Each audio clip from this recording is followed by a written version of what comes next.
Binabati namin kayo muli mula dito sa lungsod ng San Juan as we are back in the Phil Oil Flying V Center para sa opening weekend ng Premier Volleyball League Collegiate Conference. Handa na po ang mga manlalaro sa Far Eastern University at ang San Sebastian College Recoletos para sa Group A action dito sa ating panibagong conference ng Premier Volleyball League. Nakikita po ninyo ang mga Lady Tamaraws all set to go as they take on the Lady Stags. Yan po ang ating unang laban sa Group A. It is San Sebastian versus FEU.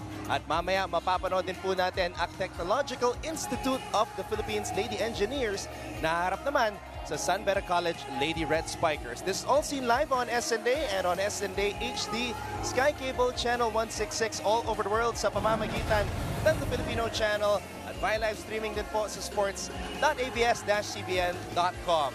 Together with one of my good friends, Noreen God, the Commissioner, I am Anton Rojas. At sa unang pagkakataon, makakasama po natin ang isang napakasipag na estudyante mula sa University of Santo Tomas at live stream anchor din po dito sa Premier Volleyball League, ang boses ng Beach Volleyball Republic, ang ever-energetic na si Miss Cassie Gormley. Cassie, welcome. Hey Anton, hey Noreen, thank you so much. Very excited dito sa Collegiate Conference natin in the last season ender ng PVL. At grabe, for your first game, Cassie, maganda ang ating bakbakan kasi nga mapapanood natin two contenders in the UAAP and the NCAA, itong FEU at San Sebastian. Yeah, you know, actually, that's what's nice about this collegiate conference, no? Yung mga favorite teams natin sa UAAP and the favorite teams of NCAA maglalaban. So alam natin, it's not just UAAP against UAAP or NCAA against NCAA. It's UAAP, can be UAAP versus NCAA. So your favorite teams mapapanood nyo, magkalaban. Kasi ano ba dapat ang abangan natin dito dito sa laban na to sa pagitan ng Lady Stags at ng Lady Tamaraws? I know you were talking to the coaches and the players. Ano ang nakuha mo sa kanila? Well, Anton, this is day 2 of the Collegiate Conference. Nakita natin kahapon na nanalo ang Arellano and Ateneo both in 3-setter games. Ito naman natin titingnan ang Lady Stags. Sila in the NCAA in Season 92 ay umabot sa championship match.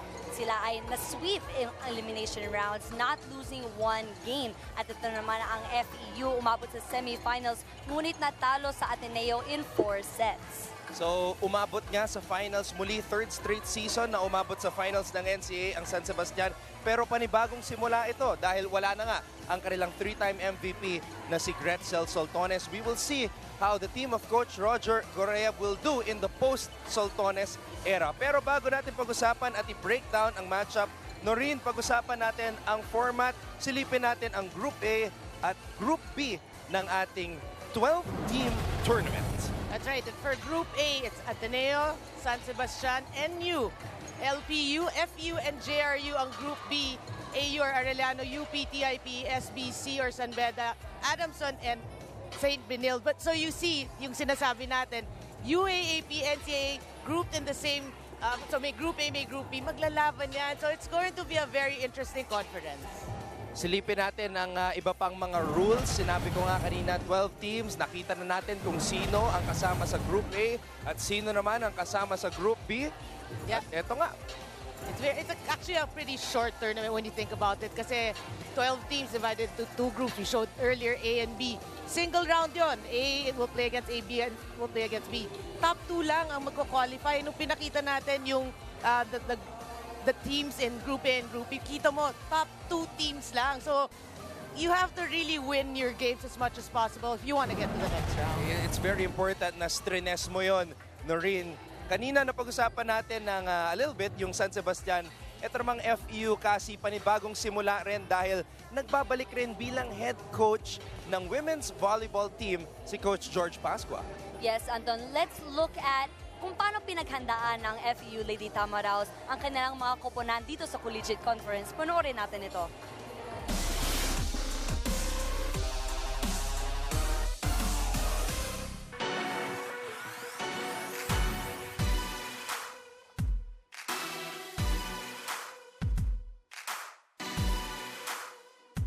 Ang Ngayong season yung FEU Lady Tamaraws, syempre alam naman na lahat na nagpalit nga ng coaches. So bagong coaches, bagong system ng training, bagong program. Yung team naman ngayon, mas naging matured, mas naging palaban pa at mas naging matapang. This season we have a new coach, si Coach George Pasco. Yung system ni Coach George ngayon, hindi naman siya super hard magpa-training. So yung sa kanya lang na palagi niya sinasabi sa amin na hindi natin kailangan ng sobrang tagal na training, yung kailangan niya lang is quality training. So yun yung palagi niyang sinasabi sa amin na kailangan pagka nag-training kami, gawin namin kung ano yung tama at kung ano yung dapat. Sobrang excited ako kasi ito nga ang PVL, yung unang magiging laban ng team namin. So, dun matitest for Season 80 kung sana ba kami, kung ano pa yung kailangan namin i-improve, kung ano pa yung kailangan namin i-develop. Siyempre, pagka team captain ka kasi, kailangan talaga madala mo yung team mo. Sa volleyball, communication kasi sobrang importante talaga. Hindi naman puro usap lang. Kailangan ko din gawin ko ano yung part ko para kasi minsan hindi na kailangan magsalita. Kapag nakikita nila na gumagawa ako, gumagawa yung sino sa amin, susunod na lang yan yung iba. Pero communication pa rin yung bridge. Yung mga seniors na kasama ko na tutulong sa akin para pangunahan yung Lady Tams, of course, si Chin, si Jers, halos seniors yung nasa loob. Mas marunong na ngayon na dalhin yung bawat isa, hindi lang yung sarili lang. For PVL kasi, kailangan lang talaga namin na ma-apply lahat ng mga tinuro ng coaches namin sa every game namin. Yon kasi ang ganda nung bracket namin kasi most of the teams are for UAAP talaga. So, bakbakan na agad. FEU Lady Tamaraws will win every game because first, we are brave. Second, we are matured enough. So, kailangan namin pagsama-samahin yung bawat isa para mas maging matibay pa kami as a team.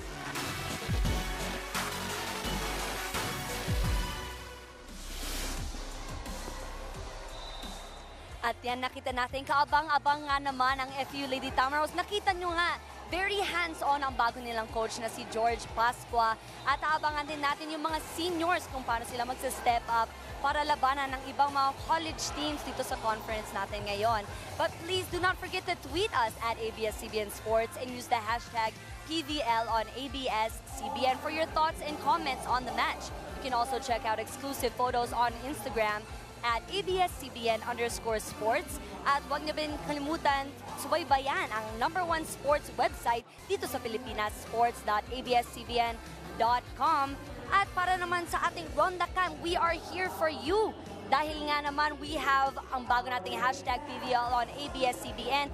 Pagka kayo ay may mga tanong sa mga paborito niyo mga players, kung gusto niyo malaman kung sino crush nila, kung ano yung paborito nila pagkain, na dyan ang Ronda Cam para sa inyo. At kung kailangan niyo pa ng reason na manood dito ng live, we also have our mobile photo booth na kung saan pwedeng puntahan ng ating mga fans. Kagaya nito, we have our players taking pictures at the photo booth, our Lady Tamaraws, ayan, nagsisiyahan sila.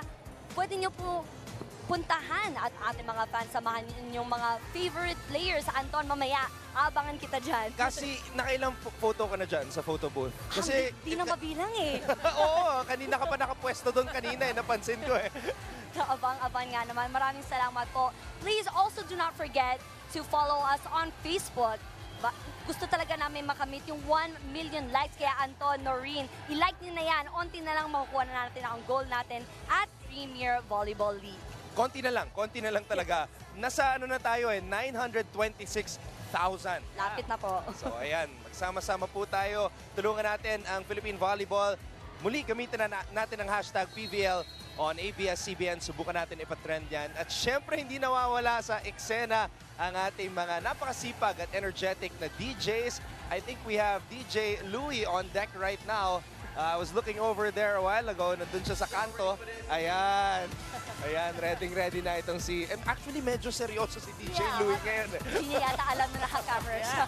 Pero mamaya, magkakaroon na tayo ng hype dito sa loob ng Phil Oil Flying V Center. Kaya wag po kayong aalis sa aming pagbabalik. Pag-uusapan pa namin ni Noreen itong laban na to sa pagitan ng San Sebastian at ng FEU. Ito po ang Premier Volleyball League Collegiate Conference dito lang sa SNA.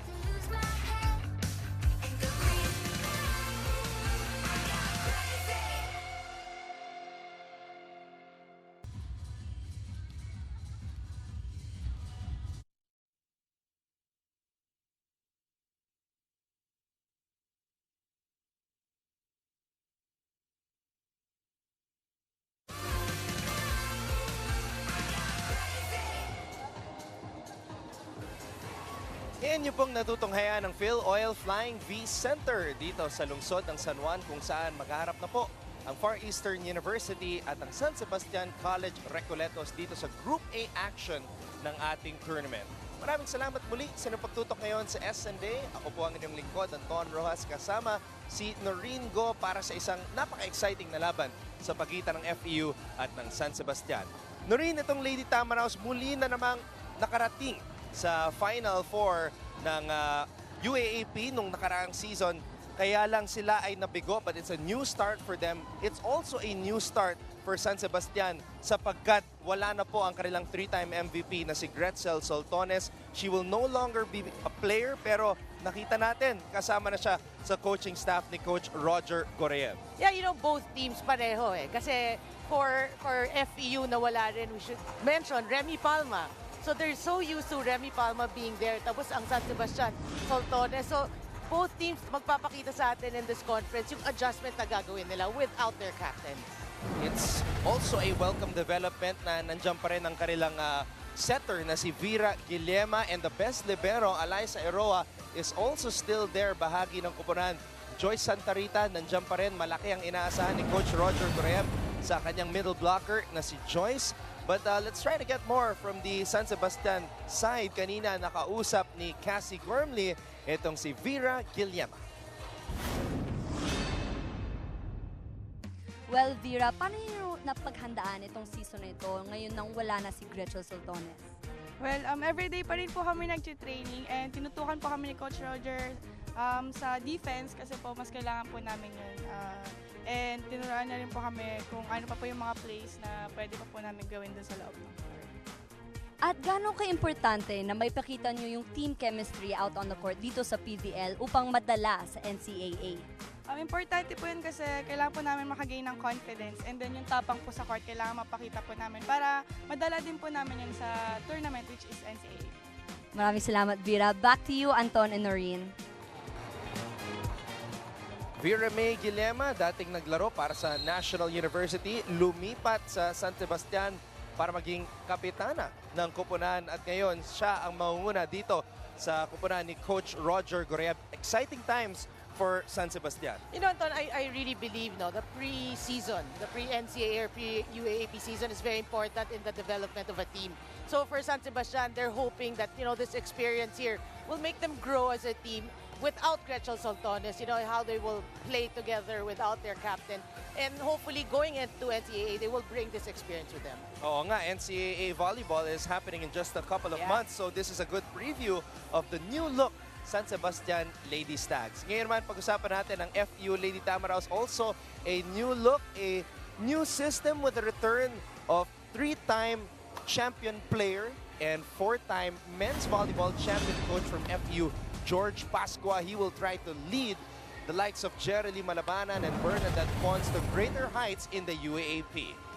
Well, it really goes to show every school, they keep trying to develop their team. Some fans or some observers will say, why do you change a coach? Why would you do this and do that? Because there's an ongoing, there's always improvement. Improvements can be made, and obviously for FU, they believe that Coach George Pascua is a beautiful addition to their team. Well, you talked about improvement, Noreen. Jerely Malabanan has improved tremendously as a player dito sa Premier Volleyball League. Kaya naman, let's try to get Jerely's thoughts now that she's back to wearing the green and the gold para sa FEU. Kanina, nakausap ni Cassie Gormley itong si Jerely Malabanan.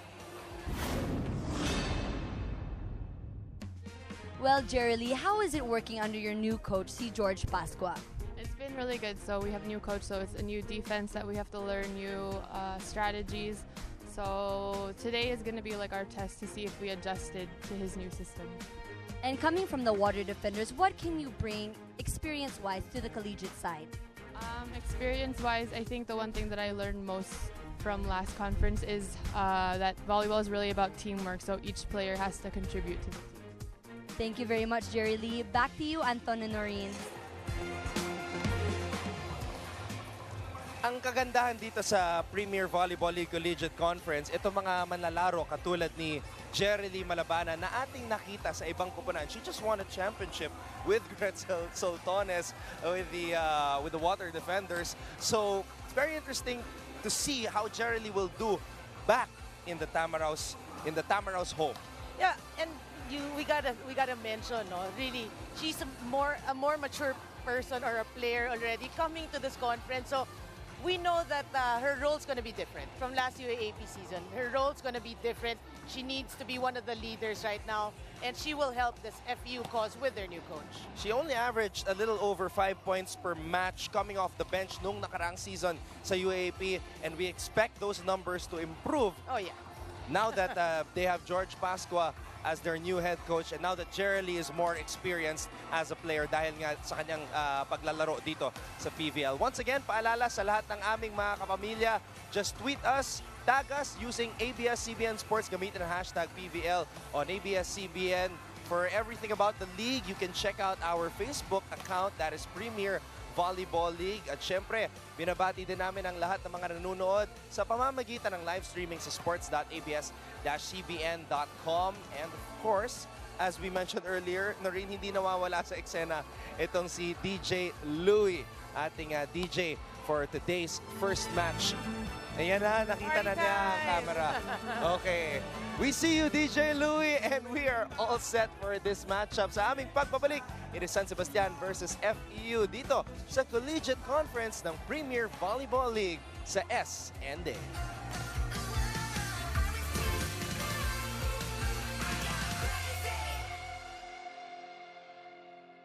First referee, Mr. Yul Venosa, international referee.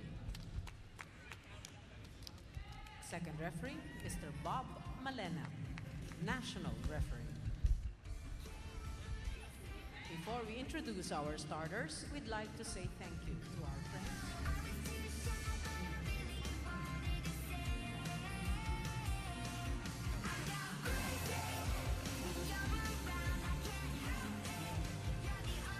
And now, let us welcome our Lady Stags of San Sebastian College. Let's start off with our team captain, number 17, Joyce Santa Rita. At number 6, Doreen Santos. Wearing jersey number 7, Julie Ann Tiangco. At number 8, Nika Mariel Dalisay. Number 9 is Vera May Guillema. And number 15, Danji Encarnacion. Libero, number 16, Eliza Eroa. Head coach, Mr. Roger Gorayev. Calling on Our Lady Tamaraws of the Far Eastern University. Team captain is number 15, Jerry Lee Malabana. At number 2, Bernadette Ponce. Wearing jersey number 8, Maria Angelica Cayuna. Number 10 is Tony Rose Basas. Number 13, Celine Eliza Domingo. And number 18, Jeanette Villarreal. Libero, number 11, Kyla Liana Atienza. Head coach, Mr. George Pascua. This is match number 3, preliminary round. Bagong head coach para sa Lady Tamaraws. At ang pagkawala ni Gretzel Soltones naman sa kabilang panig ang Lady Stags, but she's not totally gone dahil binanggit nga natin bahagi siya ng assistant coaching staff ni Coach Roger Gorayev. And Kat Villegas, one of their key losses, is also part of the coaching staff as well. I see her beside Gretzel Soltones. Ayan po ang 3-time NCAA MVP. Alam mo, parang hindi masyadong masaya si Gretch ngayon. I think she prefers to be on the court than on the bench. I'm sure, and you know what? It will really set. I'm telling you, it will really set in yung feeling that you've graduated when you're already part of the coaching staff. Hanggang dun ka na lang, and it's frustrating, but life goes on. Kasi si Gretzel, active pa rin din sa volleyball. She just won a championship. As we see this running attack right here. FEU trying to get off to a solid start. Jeanette Villarreal with a kill. Yeah, but FEU, we should say, they're really a solid team coming into this conference because they lost Remy Palma. Yes, that's a big deal, but they're pretty much intact. Yeah, Rem Palma, yung mamimiss ng FEU, yung kanyang tapang at yung kanyang leadership. Yep. Walang kinatatakutan si Remy Palma. Yes, I'm gonna miss the eyebrow raising of Rem Palma at the net. She's a master of psychological warfare. Yeah, I remember. You know, she really doesn't care which team, diba? Lahat sina-challenge niya. Kayuna, also fresh off a championship with the Water Defenders. A late addition to the team. This is also a little bit weird dahil Kayuna and Malabanan played for Coach Roger Gorayev in the previous conference, and Coach Roger was guested on the score, and he was talking about how the team turned into a family. So now they're going up against each other. So this is kind of strange. Yeah, so we're gonna break the family ties first in this conference. Isasantibin muna ang pagkakaibigan at pagiging isang pamilya para magharap sa volleyball court. For school first. That's how intense the rivalries here are between colleges and universities. Eroa. Guillema. Duremdes pops it up. It's a quick attack para kay Villarreal. Still alive though. Oh! That was a scramble of a rally there. That's a lucky break for San Sebastian. Actually, si Kayuna is backliner, back row setter. So when she jumped and then she realized it came over, she can't put it over.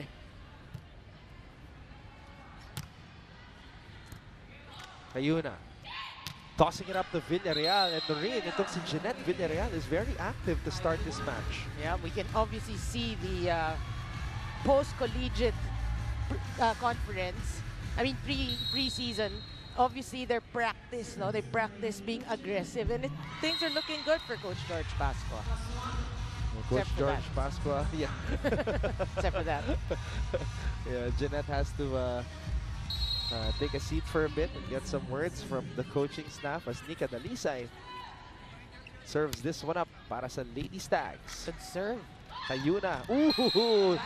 Chin Basas with a kill. Okay, balikan muna natin ang ating bagong panel at large member na si Cassie Gormy.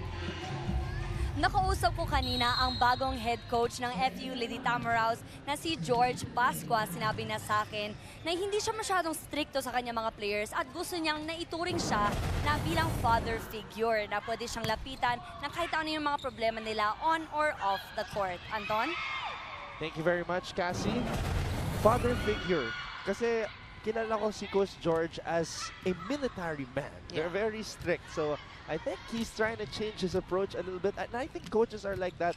Habang tumatagal, nag-a-adapt na rin sa changing times.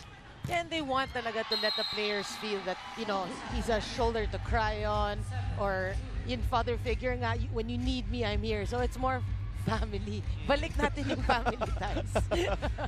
Kanina, I also asked Coach George, I asked him, why did you decide to come back to become the head coach of the women's volleyball team? Sabi niya, masarap pag-coach para sa alma mater. Yeah, it feels great to serve for the alma mater. Of course, he played for the FEU Tamaraws, won 3 championships as a player. So, malalim ang ugat ng relationship ni Coach George Pasqua ng FEU. Oh yeah, and this is their way really of giving back to the sport and to the school.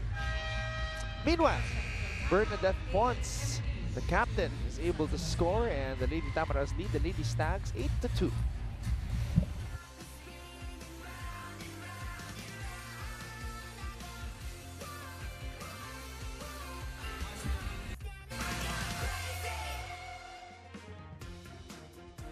Ito po ang advocacy program ng SNA. We partnered up with Heroes Volleyball Program or HVP to come up with Heroes Volleyball Camp kung saan pumupunta tayo sa iba't ibang barangay sa Metro Manila para maturuan ng mga kabataan ng volleyball. So, during the previous Heroes Volleyball Camp, nakita natin si Yari Yongko ng Philippine Air Force. Ngayon naman, mga miyembro ng Lady Warriors, Giselle C. at Kai Nepomuceno went to the camp.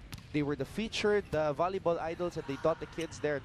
Great job also to Angelique Manto for hosting the event. Oh, I thought nagpa-camp din si Angelique Manto, ha? Nag-ano siya, nag-Cassie Gormley mode siya doon. Yeah. Palakad-lakad with the microphone.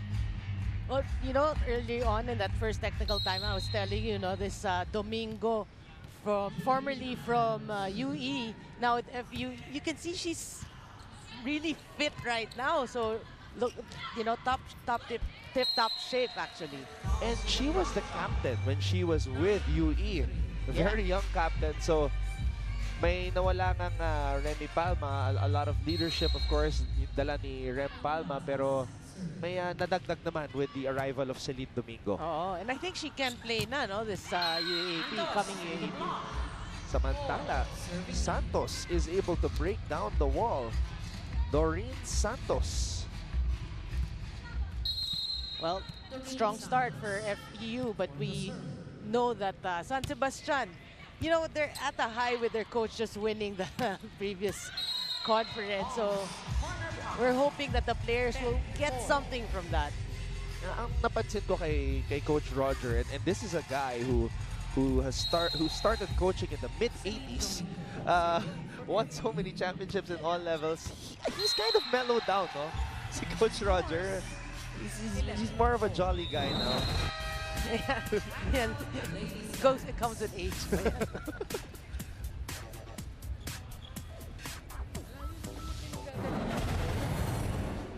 Pero sa totoo lang, ganyan ka naman pag-shoot yung bola, hindi mo makakorek. Hanggang ngayon, hindi mo makakorek sa sarili. Malayo pa nang lalapitan mo. Kayo daw, huwag niyong iilagan yung bola. Pwede naman natin kunin ng pagganito eh. Diba? So, hindi tayo maka-offense. Tibayan yung depensa, tibayan yung receive nyo para makadiskarte tayo. Ilalaki yung lamang na yan. Na-error lang tayo ng error yan. Kaya tapang-tapangan nyo dun sa loob. Wala namang bayad yung maging matapang eh. Laro lang naman yan eh. Huwag nyo paunahin yung nervyos nyo. Sige, ayusin nyo.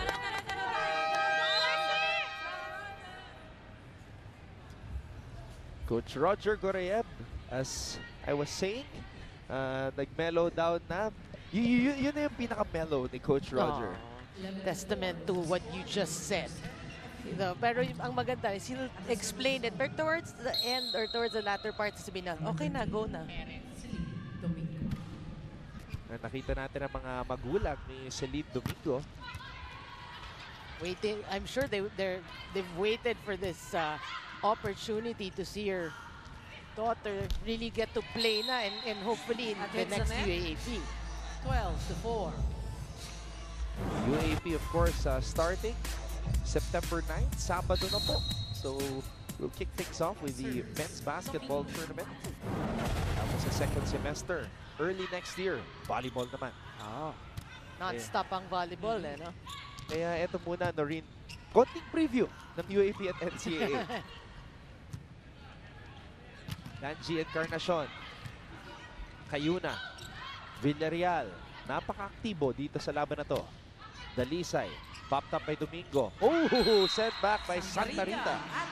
Yeah, Santa Rita, one of the players of Coach Roger that will, hopefully lead this team to a couple of victories here in this conference. Siya talaga, Noreen, ang inaasahan ni Coach Roger to provide a scoring punch and provide leadership kasi itong si Joyce is already entering her 4th year. Okay, so senior na rin siya. So kailangan na talagang maging mas vocal, kailangan na maging mas leader sa loob ng court. Yeah, and we mentioned it in the pregame really, the last 2 years has been an up and down battle for San Sebastian. sweeping, you know, the eliminations, but 14-5. failing to win the championship.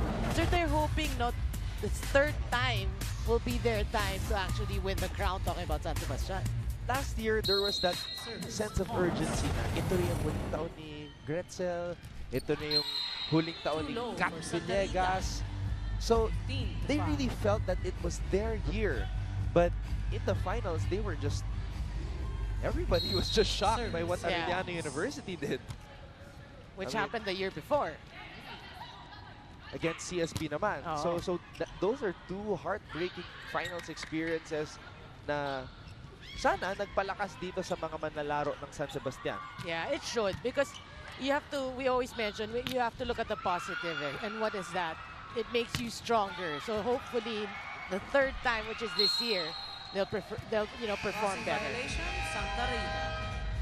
But right now, the Lady Tamaraws dominating the Lady Stags. They're up 16-5.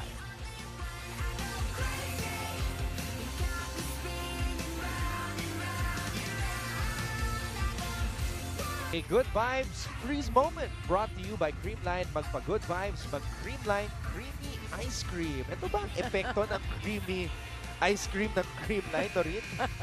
Malamang. Because if this is the effect, I want some of that. Me too. Or you gotta love it if you see the fans enjoying, you know, parang it's a lazy Sunday afternoon, and why not just enjoy? That's why not just come here and enjoy the games, diba? I love lazy Sundays. Yes, and but if you have creamy ice cream and DJ Louie, that's a combination that will remove your laziness. Yeah, that's an upper.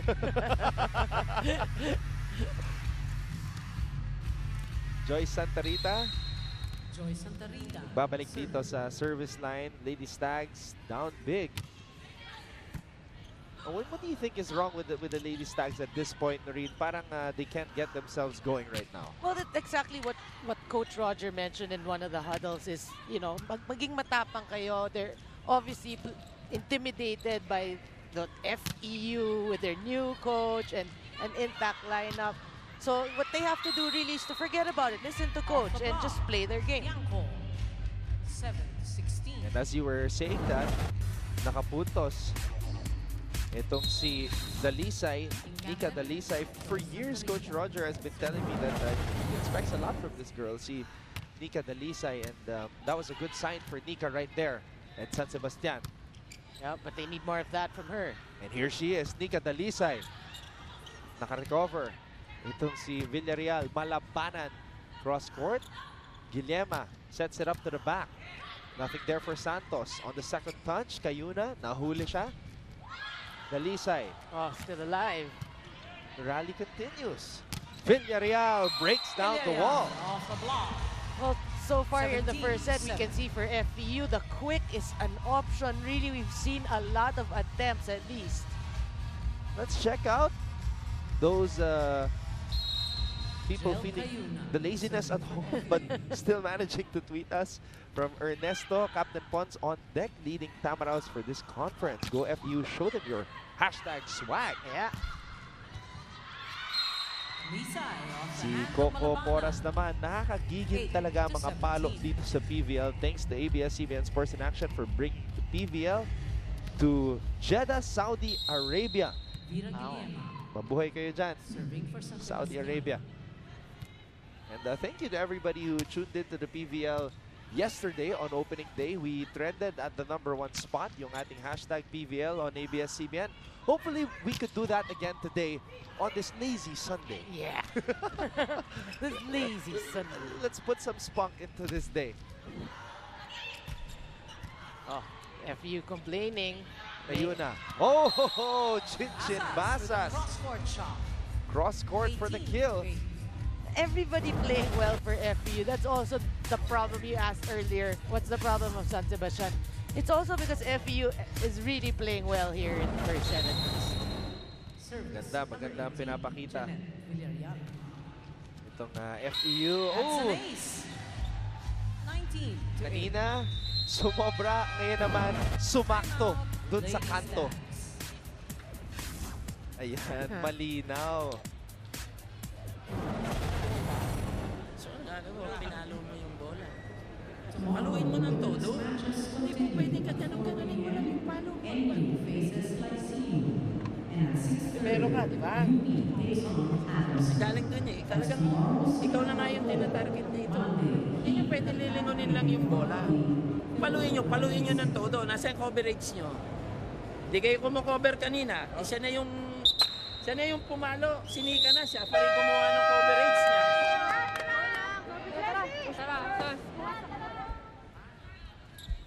Not even the NCAA's best libero can escape the words of Coach Roger Goreev. No excuses. No free passes. Yeah. And do your job. Diba sabi niya, do your job. Ako, inaabangan ko yung pep talk ni Gretzel. Oo nga eh. So Maybe far, wala eh.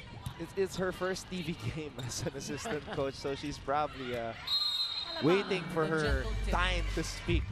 Waiting for that moment. Let's tell her later when she crosses us here in the panel. I actually really find it strange seeing her with a jacket I know. at the back of Coach Roger. I mean, how many years? 5 years we covered her, you know? 5 years. Parang, 9 and 20. oh, really time flies.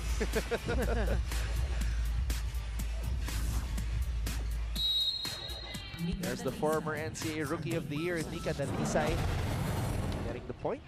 Pero malaki pa rin ang lamang ng Lady Tamaraws, but that's back-to-back points now for Nika as she gets that service ace. Yeah, you mentioned it, you know, she's one of the go-to players of Coach Roger, and you know, if she can prove herself and learn from every game, imagine coming to the NCAA, how lethal she can be. Eroa, Guillema, Encarnacion. Through the block. 11. You know, yun yung sabi rin ni Coach Roger. Maging matapang player game, and you know, the last few rallies, they've been showing us what San Sebastian is made of. Grabe talaga. San Sebastian, well, they're trying to get their groove, but they also have to stay in the match mentally and avoid mistakes like that. Yeah, that's what you don't want to see, really.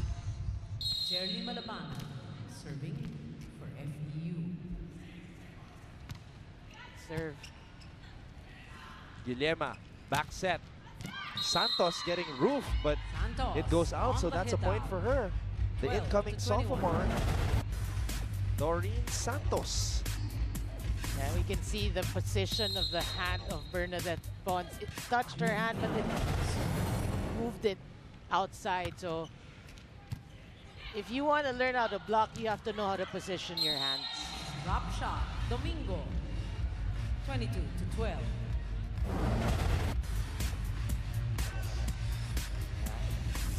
Domingo there. Obviously, here in the first set, nakita na natin what Coach George Pascua wants to inject into this team is a lot of plays, quickness. We see a lot of B quicks and A quicks, and it looks good. Looks good for FEU. 23 to 12. This is a preview of UAP Season 80, hosted by FEU.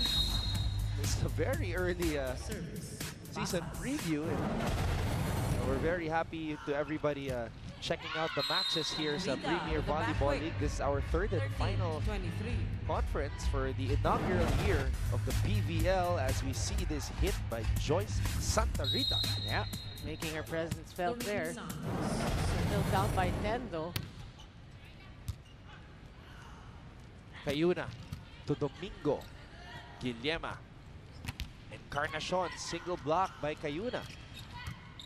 Popped up by Atienza. Cayuna, that was a difficult toss right there. Antarita wins the Yeah, but it was joust still a at good the net. effort. I mean, 14 to Cayuna 23. showing us that, you know, no matter where she is, she can give a quick ball. She can continue a play. So that's going to be, yeah, it's going to keep your opponents guessing. That was a very difficult angle to toss the ball to. Now, Noreen, 15 to 23. the Lady Stags are getting a couple of service aces in. Yeah, you know, they ain't finalists in the NCAA for nothing.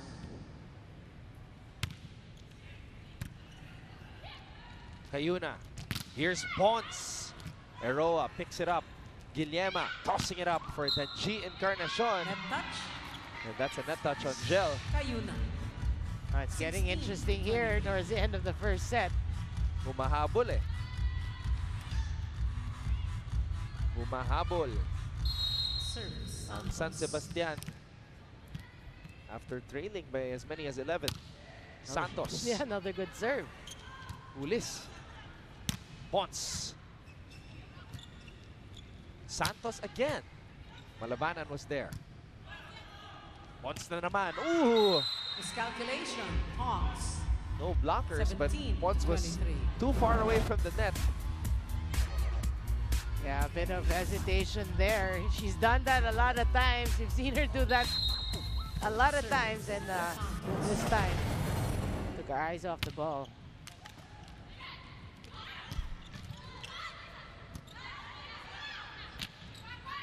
Over the net, popped up by Atienza. Cayuna to Domingo. Quick shot from Domingo. Lady Tamaraws now at set point advantage. Yeah, you gotta love the way Cayuna's distributing the ball here in the first set. Everybody's getting a touch. Actually, the least person getting a touch is Bernadette Ponce. Domingo. And Domingo is also adjusting well to her new position Yeah. of middle blocker. In UE, she was not playing that position. I remember she was in UE, when she was starting. Coach Francis even ends said, the set. look at this girl, I'm For developing FEU. her. And now she's 25 developed to 17. already. Stay in your seats for the second set. Let's check it out one more time. Bernadette Ponce going cross court. Eroa could not get to that ball. FEU takes set number 1 kontra sa San Sebastian, 25-17. Magbabalik po ang PVL Collegiate Conference dito lang sa SNA.